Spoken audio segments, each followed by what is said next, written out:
अस्सलाम वालेकुम प्यारे बच्चों, कैसे हैं आप लोग। उम्मीद करते हैं आप सभी बच्चों खैर आफियत से होंगे। तो जैसा कि मैंने आप लोगों को इससे पहले वाली वीडियो में जो छठा चैप्टर है हम लोग का ग्लोबल वार्मिंग, उसके बारे में मैंने आप लोग को पढ़ाया और समझाया था। और आज हम लोग यहाँ पर 7वां चैप्टर जो रिया है, जिसके मुसन्निफ है सर सैयद अहमद खां, इसके बारे में पढ़ेंगे और समझेंगे। और रिया जो है ये एक मजमून है। वीडियो को शुरू करने से पहले मैं आप लोगों के लिए एक बेहतरीन सी शायरी लाया हूँ, तो सुनिए कि मंजिल उन्हें मिलती है जिनके इरादे जिंदा होते हैं, कि मंजिल उन्हें मिलती है जिनके इरादे जिंदा होते हैं, जिनके ख्वाब नहीं सोते वही इंसान कामयाब होते हैं। यानी मंजिल उसी इंसान को मिलते हैं जिनके इरादे जिंदा होते हैं, जिनके इरादे मजबूत होते हैं। क्या शायरी कि जिनके ख्वाब नहीं सोते वही इंसान कामयाब होते हैं। आप लोगों ने भी अपने ख्वाब देखे होंगे कि मैं 10th क्लास में 400 नंबर लाऊंगा, 450 नंबर पार लाऊंगा, उर्दू में 99 लाऊंगा, 98 लाऊंगी। यानी सभी लोग आप लोग चाहे होंगे कि बेहतरीन से बेहतरीन नंबर लाए। इसके लिए आपको अपने ख्वाब को सोने नहीं देना है, बल्कि अपने ख्वाब को जिंदा करने के लिए, अपने आप को कामयाब बनाने के लिए दिलो जान से मेहनत करनी है और पढ़ाई करनी है। तो चलिए बगैर वक्त को जाया किए शुरू करते हैं हम लोग 7वां चैप्टर रिया। तो देखिए यहाँ पर जो हम लोग का 7वां चैप्टर वो क्या है, उसका नाम है रिया, जिसके मुसन्निफ जिसके राइटर है सर सैयद अहमद खां। और रिया वो क्या है, रिया पूछा जाएगा आपके एग्जाम में कि रिया क्या अफसाना है या फिर मजमून है या फिर नाविल है, तो क्या है, रिया मजमून है। ठीक है, ये ज़हन में रखिएगा आप लोग। देखिए सर सैयद अहमद खां दिल्ली के एक मुअज़्ज़ज़ घराने में 1817 में पैदा हुए। यानी अगर आपको क्वेश्चन और बनता है कि सर सैयद अहमद खां दिल्ली के एक मुअज़्ज़ज़ घराने में कब पैदा हुए, तो सर सैयद अहमद खां दिल्ली के एक मुअज़्ज़ज़ घराने में 1817 में पैदा हुए। दिल्ली के एक मुअज़्ज़ज़ के मीनिंग आते हैं यानी एक पढ़ा लिखा घराना, ऊंचा खानदान, अच्छे घराने से। यानी सर सैयद अहमद खां दिल्ली के एक अच्छे घराने मुअज़्ज़ज़ घराने में 1817 में पैदा हुए। सर सैयद की वालिदा का नाम अजीजुन्निसा बेगम है। सर सैयद की वालिदा जो थी, इनकी वालिदा का नाम क्या था, अजीजुन्निसा बेगम है। एक जो आया आप लोग का या आएगा इज्जतुन्निसा बेगम, लेकिन यहाँ पे क्या अजीजुन्निसा बेगम। तो सर सैयद की वालिदा क्या नाम है, सर सैयद की वालिदा का नाम अजीजुन्निसा बेगम है। आगे देखिए, सर सैयद अहमद खां के वालिद का नाम मीर मुत्तकी था। सर सैयद अहमद खां के वालिद जो थे इनका नाम क्या था, इनका मीर मुत्तकी था। और सर सैयद की वालिदा का नाम अजीजुन्निसा बेगम और वालिद का नाम मीर मुत्तकी था। ठीक है, आगे देखिए, इनकी तरबियत वालिदा के ज़ेरे साया हुई। यानी कि सर सैयद अहमद खां की जो पैदाइश यानी परवरिश जो है, जो बच्चों की तरबियत होती है, किसके ज़ेरे साया हुई, यानी किसने की, तो वालिदा के ज़ेरे साया। इन्होंने तहजीबुल इखलाक के नाम से एक रिसाला जारी किया। रिसाला मैगजीन को कहते हैं, यानी 10-15 पेज के जो किताब आते हैं। यानी तो इन्होंने और आपको क्वेश्चन आएगा कि सर सैयद अहमद खान ने कौन सा रिसाला जारी किया, तो आपका क्वेश्चन यही से बनेगा कि सर सैयद अहमद खान ने तहजीबुल इखलाक नाम का एक रिसाला जारी किया। ठीक है, तहसील इल्म के बाद 1862 में गाजीपुर में इन्होंने एक अंजुमन साइंटिफिक सोसाइटी के नाम से बनाई।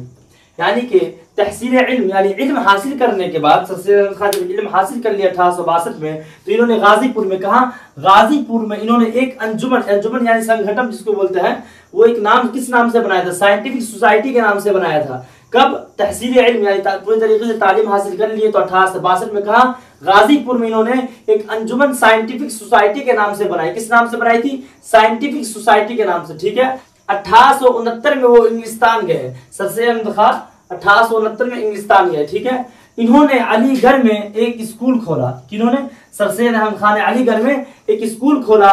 कब खोला, तो 1778 में इन्होंने अलीगढ़ में एक स्कूल खोला। 1778 में मोहम्मद एंग्लू ओरिएंटल कॉलेज बना और बाद में अलीगढ़ मुस्लिम यूनिवर्सिटी के नाम से दुनिया में मशहूर हुआ।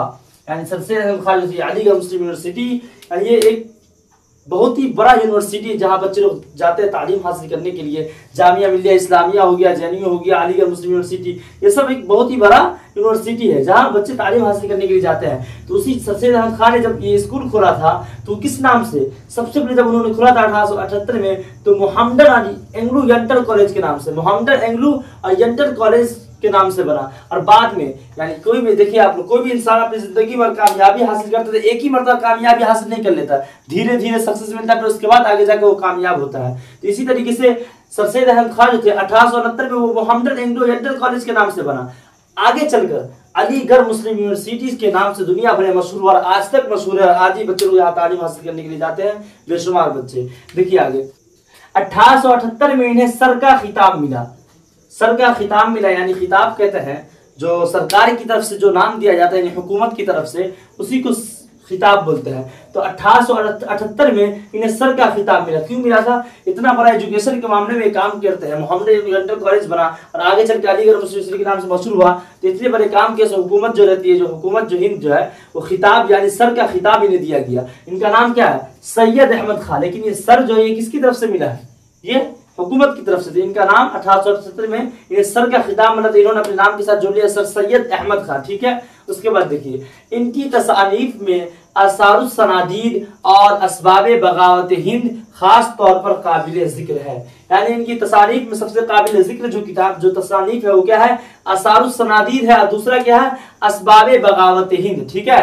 आगे देखिए इनका इंतकाल 1898 में अलीगढ़ में हुआ। यानी सर अहमद खान थे, इनका इंतकाल कहाँ हुआ? अलीगढ़ में हुआ और 1898 में। और अलीगढ़ मुस्लिम यूनिवर्सिटी में दफन हुए। यानी इंतकाल अलीगढ़ में हुआ और इनका दफन जो हुआ, यानी इनका जो कब्र जो वो कहाँ है? जो ये अलीगढ़ मुस्लिम यूनिवर्सिटी जो है कॉलेज यूनिवर्सिटी, इसी यूनिवर्सिटी में इनका कब्र है, यही दफन हुए ये। तो 1878 में सर सैयद अहमद खान अलीगढ़ में इंतकाल हुए और अलीगढ़ मुस्लिम यूनिवर्सिटी में दफन हुए। ठीक है।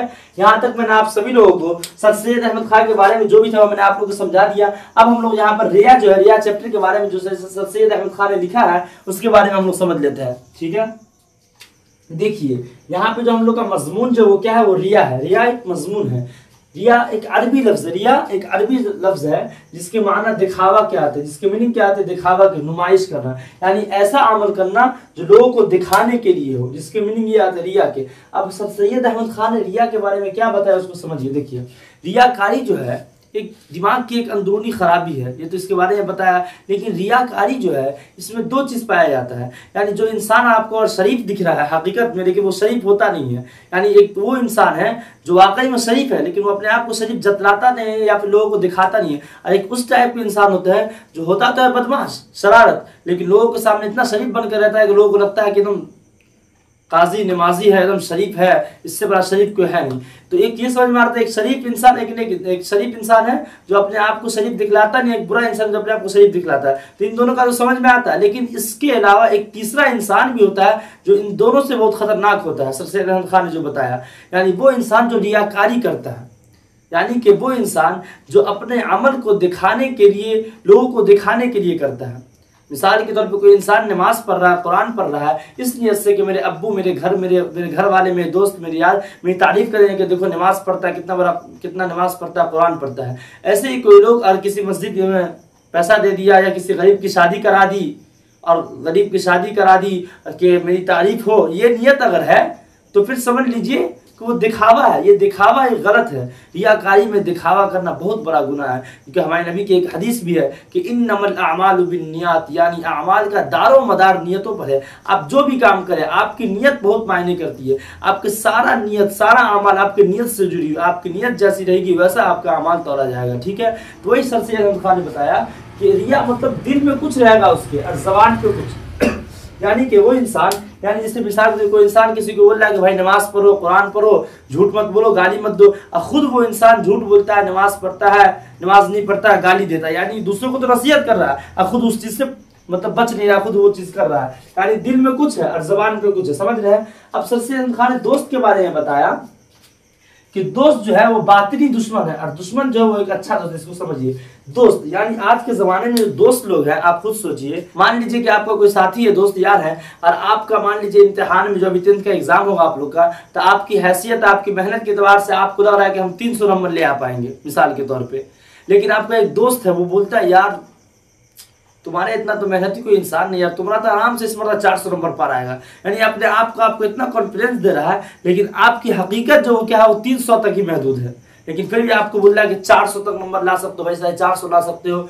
इसलिए कहा गया कि दोस्त जो आपका बातिनी दुश्मन है। क्या है? यानी आपकी वो हकीकत कभी नहीं बतलाएगा आपका दोस्त जो आपका है। आप पर गलत भी होंगे तो आपका दोस्त आपको सही बोलेगा, हाँ भाई ठीक है यार, तुम्हारा यार ठीक है। यानी कि आप मान लीजिए पढ़ने में और मान लीजिए कोई सबक नहीं याद करके ले जा रहे उस्ताद के बाद, छोड़ना यार चलता है, यानी आपकी कमी को कभी नहीं जाहिर करेगा आपका दोस्त। लेकिन दुश्मन जो होता है, दुश्मन एक अच्छा दोस्त है किस चीज के मामले में? रियाकारी के मामले में। दुश्मन जो होता है वो आपकी बुराई को जाहिर करेगा आपके सामने में। आप अगर गलत है तो आपका दुश्मन आपको बोलेगा लोगों के सामने से, कहीं ना कहीं से आपको बात आ जाएगी कि यार वो पढ़ने में कैसा होता है, सर फेल होवे करे, लिख के दे लो। तो ये देखिए, ये आपको, ये दुश्मन ही आपको बता सकेगा, लेकिन आपका दोस्त हुआ ना, वो कभी आपको नहीं बोलेगा कि भाई तू फेल हो जाएगा। जो अच्छा दोस्त होगा वही आपको बोलेगा कि हाँ भाई ये गलत है, इस काम से रुकिए, इस काम को मत करो। लेकिन आज के ज़माने में दोस्त लोग ऐसा नहीं है, आप गलत किए सही किए यार सब ठीक है चलता है, ऐसे वाले दोस्त है। लेकिन वो दोस्त सही नहीं है। वो दोस्त सही है जो आपकी गलत रास्तों पे आपको रोके, क्योंकि वैसे दोस्त सही होते हैं। लेकिन आज के ज़माने में ऐसा नहीं, इसलिए कहा गया दुश्मन एक अच्छा दोस्त है। रियाकारी के मुताबिक सबसे ने बताया कि दुश्मन एक अच्छा दोस्त है जो आपको बुराई से रोकता है। तो समझ लीजिए कि मजमून जो आप लोग का जो रिया, जिसमें बहुत सारी बातें दी गई है, यानी मेन मुद्दा जो इसका यही है कि रियाकारी एक ऐसी चीज़ है जिससे इंसान को बचनी चाहिए। जो इंसान जैसा दिखता है वैसा दिखावा करता है, लेकिन हकीकत में वैसा होता नहीं है वो। इसलिए कभी भी इंसान को रियाकारी नहीं करें। रियाकारी आप करते हैं तो आपके इंसान, आप जो भी अमल अपनी ज़िंदगी में किए होंगे, नमाज पढ़े होंगे, रोज़े पढ़ेंगे, वो आपकी कबूल नहीं होगी। दिखावे की नीयत से कोई चीज़ करेंगे तो कैसे कबूल होगी। अल्लाह ताला के नज़दीक तो छोटी सी अमल हो और वो भी एक नीयत से हो, अल्लाह को राज़ी करने के लिए हो, तो आपकी वो ज़रूर जो अमाल है वो ज़रूर कबूल किए जाएंगे। तो यहीं पे हम लोग का चैप्टर जो यहाँ पे खत्म होता है। मैंने जो बता दिया रिया का मानी दिखावे से आता है। तो रिया जो मजमून निकाली, जो इसके बारे में मैंने आप लोगों को समझा दिया। आप लोगों को क्वेश्चन आएगा तो चैप्टर से ही क्वेश्चन, आंसर से खास से ही क्वेश्चन सब आएगा, लेकिन मैंने आप लोगों को इसके बारे में समझा दिया। तो उम्मीद करते हैं कि आप लोगों को जो मैंने समझाया सर सैयद अहमद खान के बारे में और रिया के बारे में, वो आप लोगों को जरूर समझ में आ गया। तो मिलते हैं आप लोगों से इसके बाद वाला जो चैप्टर है, जो 8वां चैप्टर, इसका नाम है अदब की पहचान। तब तक के लिए दुआओं की दरखास्त होगी। आखिरी में बस इतना कहना चाहूंगी कि सिर्फ और सिर्फ 3 महीने रह गए आप लोगों के पास। वक्त को ज़ाया ना करें, वक्त गुजरता चला जाएगा और अपनी जिंदगी को ऐसे बर्बाद न करें। मेहनत कीजिए ताकि आप कामयाबी हासिल कर सके और बेहतरीन से बेहतरीन नंबर ला सके और अपने माँ बाप की ख्वाहिश को जिंदा कर सके। तो बस आखिरी में इतना कहूँगा, जो दोस्त आप लोग की तैयारी कर रहे हैं इस साल 10th क्लास उर्दू की, उसको भी ये वीडियो जरूर शेयर कर दे ताकि उसकी भी बेहतरीन से बेहतरीन तैयारी हो जाए। और आप भी अगर नए हैं इस चैनल पर तो चैनल को सब्सक्राइब करना ना भूले ताकि सबसे पहले आपके पास वीडियो पहुंचे। तो मिलते हैं, दुआओं की दरखास्त होगी।